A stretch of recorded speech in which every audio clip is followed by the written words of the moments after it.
तो चलिए कंटिन्यू करते हैं केमिकल काइनेटिक्स। और केमिकल काइनेटिक्स में अपनी टेम्परेचर के रिगार्डिंग जो मेन हेडिंग थी अपनी, इफेक्ट ऑफ टेम्परेचर, तापमान का प्रभाव, उसकी हेडिंग डालते हैं। इसके अंदर सब हेडिंग्स आने वाली आज बहुत ही प्यारी प्यारी। तो हेडिंग डालता हूँ मैं, जो मेन हेडिंग चल रही है अपनी, इफेक्ट ऑफ टेम्परेचर।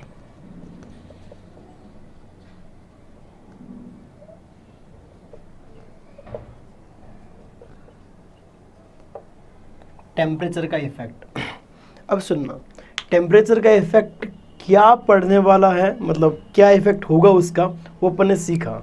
टेम्परेचर का क्या इफेक्ट होने वाला है वो हमने सीखा, लेकिन अब ये सीखना ज़रूरी है कि कैसे होगा उसका इफेक्ट। जो इफेक्ट कर रहा है वो क्या इफेक्ट करता है, अपन ने सीख लिया, बहुत अच्छे सीखा कि टेम्परेचर बढ़ाया जाए तो रिएक्शन में क्या होता है, रेट बढ़ती है। लेकिन अब ज़रूरी ये है कि कैसे इफेक्ट पड़ा, ज़रूरी है कि किस तरह से टेम्परेचर ने प्रभाव, अपना इफेक्ट जो है वो छोड़ा उस केमिकल रिएक्शन पर, जिससे उसकी रेट इंक्रीज होगी।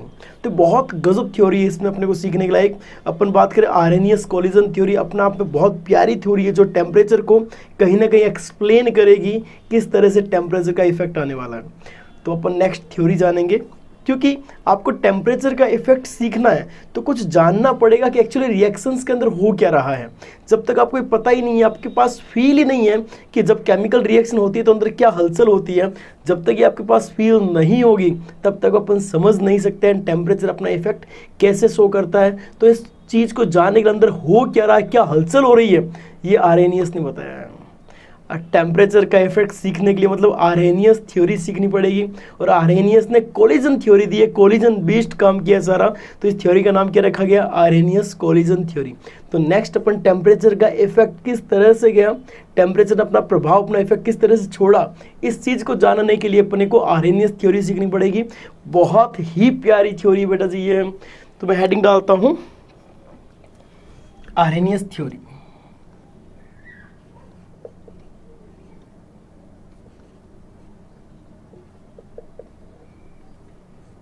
आर्हेनियस कोलिजन थ्योरी बोल सकते हैं, ओनली आर्हेनियस थ्योरी। हालांकि इसमें दो टर्म काम लिया जाता है, एक तो कोलिजन थ्योरी और एक transition state theory. Collision and transition state, transition state theory.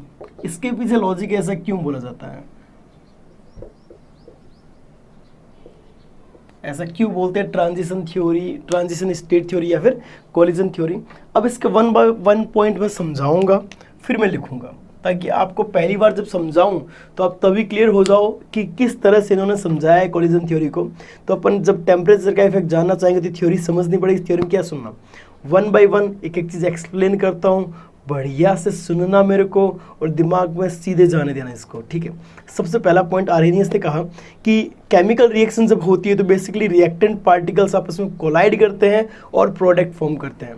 इस थ्योरी के according reactant particles collide and form product, क्रियाकारक कण आपस में टकराते हैं और उत्पाद बनाते हैं। दूसरा, जब कोलिजन होती है तो जो रिएक्टेंट या जिन रिएक्टेंट पार्टिकल में इफेक्टिव कोलिजन होती है केवल वो ही प्रोडक्ट में जाएंगे। तो यहाँ एक नया शब्द काम में आ रहा है, एक नई टर्म काम में आ रही है, इफेक्टिव कोलिजन। दोज रिएक्शन या reactant in which effective collision take place they convert into product, केवल वही रिएक्टेंट जो इफेक्टिव कोलिजन करते हैं। इफेक्टिव कोलिजन नया टर्म है, सीखेंगे इसको। चलो थर्ड पॉइंट पे आते हैं। जब इफेक्टिव कोलिजन होती है तो होता क्या, बेसिकली उसके अंदर की बात करते हैं। जब इफेक्टिव कोलिजन होती है तो रिएक्टेंट के जो बॉन्ड है वो टूट रहे होते हैं और प्रोडक्ट के जो बॉन्ड है, जो प्रोडक्ट बनने वाला उसके बॉन्ड बन रहे होते हैं। हालांकि एग्जांपल से समझाऊंगा वहां और अच्छे से क्लियर होगी। रिएक्टेंट अपने बॉन्ड तोड़ेगा और प्रोडक्ट अपने बॉन्ड बनाएगा। एक बात सुनना कि बेसिकली किसी भी केमिकल रिएक्शन, किसी रासायनिक अभिक्रिया में होता क्या है, रिएक्टेंट जो है वो अपना क्या करता है, बॉन्ड पहले जो बने हुए थे वो तोड़ेगा। किसी भी केमिकल रिएक्शन बेसिकली होता तो यही है, बॉन्ड्स का ट्रांसफॉर्मेशन होता है। जैसे H2 प्लस O2 से H2O बनता है, H2 प्लस हाफ O2 से H2O जो बन रहा है, ये H bond OO bond break हुआ होगा और H और O के बीच में बॉन्ड बना होगा। आप जितने भी केमिकल रिएक्शन देखो, इन जनरल इसमें जो बॉन्ड है वही तो ट्रांसफर होता है, पहले किसी और के बीच में था अब किसी और के बीच में बन जाएगा। तो रिएक्टेंट अपने जो बने हुए बॉन्ड थे वो तोड़ेगा और प्रोडक्ट जो है नए बॉन्ड बनाएगा। ये बात समझ में आ गई। तो अगला पॉइंट क्या बना कि रिएक्टेंट अपने पुराने बॉन्ड तोड़ता है या तोड़ेगा और नए बॉन्ड प्रोडक्ट अपने अंदर बनाएगा। ठीक है, नेक्स्ट सुना, जब ये बॉन्ड टूट रहे होते हैं या बन रहे होते हैं, इसमें कंप्लीटली बॉन्ड तो नहीं फॉर्म हुआ ना। During collision neither bonds are created not destroyed, ना तो बॉन्ड बने हुए हैं और ना ही टूटे हुए हैं।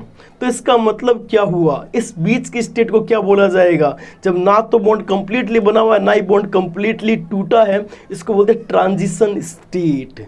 ट्रांजिशन स्टेट, यहीं से इसका नाम रखा गया ट्रांजिशन स्टेट थ्योरी।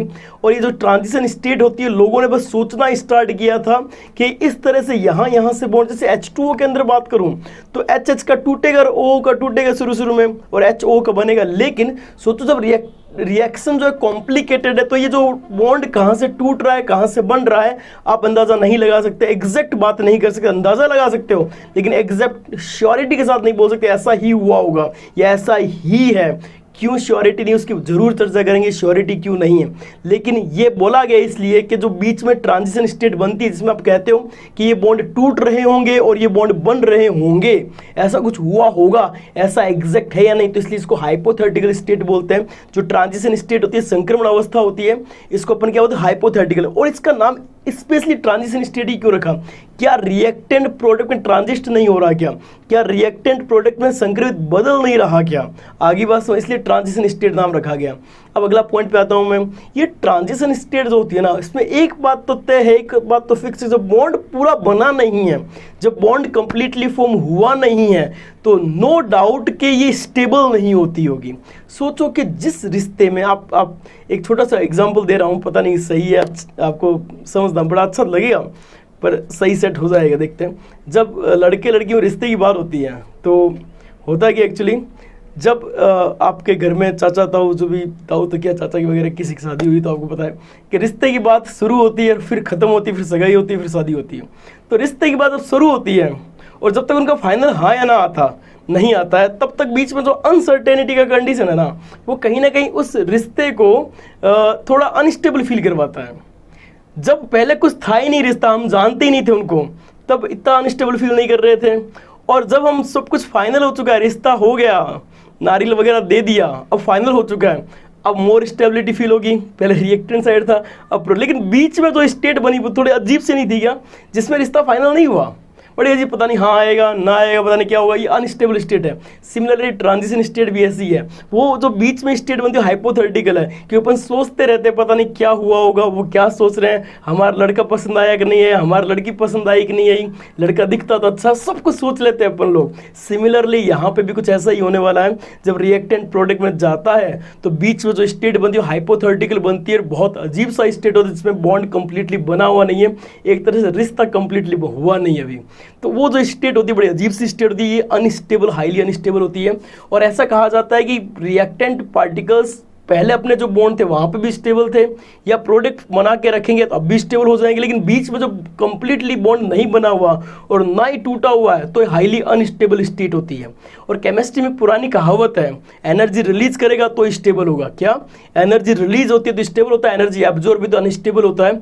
तो एनर्जी जब अनस्टेबल है, अपने को पता है, तो ये एनर्जी एब्जॉर्ब की होगी या फिर ये हाई एनर्जी लेवल पे रहा होगा, एनर्जी एब्जॉर्ब करके, ऐसे ही बोल सकते हैं। तो ऐसा कहा गया, मैं वापस इस लाइन को शुरू से बोलता हूँ कि ट्रांजिशन स्टेट जो होती है इसमें हाइपोथेटिकल स्टेट होती है, इसमें ना तो बॉन्ड पूरा बना हुआ होता ना ही बॉन्ड पूरा टूटा हुआ होता, इसलिए हाईली अनस्टेबल होती है। जब हाईली अनस्टेबल, इनकी एनर्जी बहुत ज़्यादा होती है, जब इनकी एनर्जी बहुत ज़्यादा होती है, एनर्जी बहुत ज़्यादा होती है, जिसको अपन क्या बोलेंगे, ये बहुत कम समय के लिए, हाईली अनस्टेबल होने के लिए ये बहुत कम समय के लिए एग्जिस्ट करते होंगे, बहुत कम समय के लिए ये रहना चाहते होंगे, क्योंकि इस रिश्ते को अपन ज़्यादा दिन रखते नहीं, या तो हाँ बोल दो या ना बोल दो कि हम आगे फॉरवर्ड करें, मूव फॉरवर्ड हो।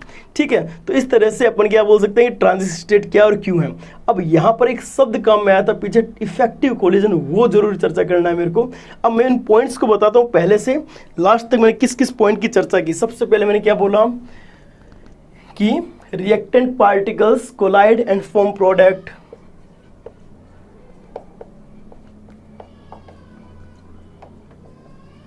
particles collide या and form product reactant particle क्या करेंगे, कोलिजन करेंगे और क्या करेंगे, प्रोडक्ट का फॉर्म करेंगे। ठीक है, नेक्स्ट सेकंड पॉइंट, जब रिएक्टेंट पार्टिकल कोलाइड करेंगे तो वही those reactant in which effective collision take place, those reactant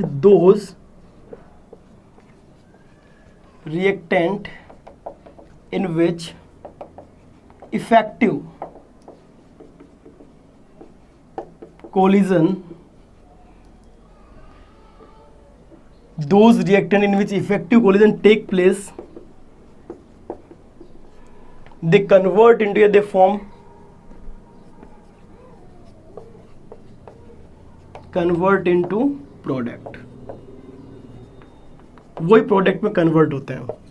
third point मैंने बोला कि जब रिएक्टेंट कोलाइड करते हैं तो रिएक्टेंट के जो बॉन्ड है वो टूट रहे होंगे और प्रोडक्ट के न्यू बॉन्ड बन रहे होंगे। During collision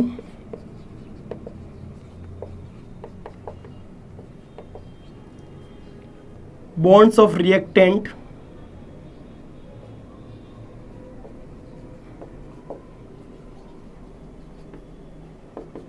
will be broken and new bonds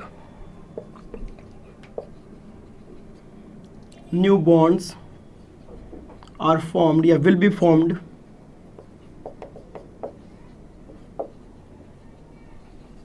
in product molecule। नए बॉन्ड प्रोडक्ट मॉलिक्यूल में बनते हैं। अगला फोर्थ पॉइंट क्या सुनना, मैं हिंदी में 1 बाय 1 बोलूंगा। ठीक है, फोर्थ पॉइंट मैंने कहा कि जब कोलिजन हो रही होती है तो उसमें ना तो कंप्लीटली बॉन्ड बन चुके होते हैं और ना कंप्लीटली बॉन्ड टूट चुके होते हैं, तो इसको अपन क्या बोलते हैं, transition state. During collision neither bonds are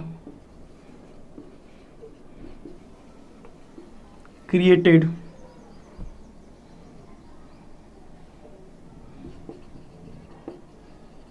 nor destroyed. This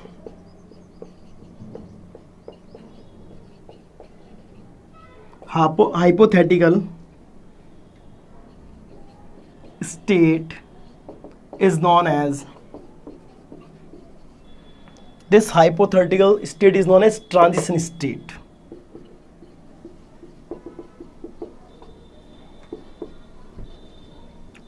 This transition state is highly unstable,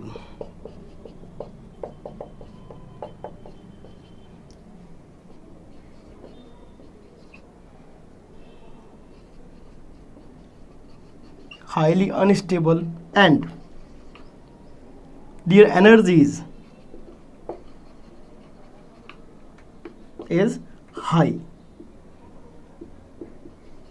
इसकी एनर्जी क्या होगी, काफ़ी ज़्यादा होगी। तो ये ट्रांजिशन स्टेट। अब एक यहाँ पर टर्म काम आई, इफेक्टिव कोलिजन। इफेक्टिव कोलिजन मतलब सुनना, इफेक्टिव कोलिजन का मतलब क्या होता है कि केवल इफेक्टिव कोलिजन वाले ही प्रोडक्ट में बदलते हैं। तो इस पर बहुत प्यारी चर्चा है। क्या, एक बार मैं हिंदी में बोलता हूँ सारी चीज़ें ताकि वो बच्चे कर पाएँ। क्रियाकारक कण आपस में टकराते हैं और उत्पाद बनाते हैं। केवल वही क्रियाकारक जो प्रभावी टक्कर करते हैं वही उत्पाद में बदलते हैं। जब टक्कर हो रही होती है तो क्रियाकारक के बंध टूटते और उत्पाद के बंध बनेंगे। और फोर्थ है, कोलिजन के दौरान नए बंध ना तो बने हुए थे पूर्ण रूप से, ना ही टूटे हुए होते हैं। तो इसको, इस हाइपोथेटिकल आभासी अवस्था को अपन संक्रमण अवस्था कहते हैं।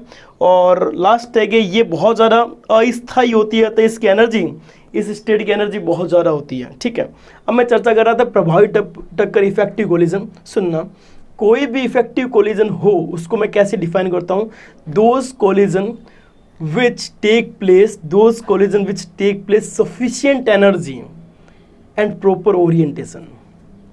दो बातें हैं, एक तो sufficient energy और दूसरा एक proper orientation।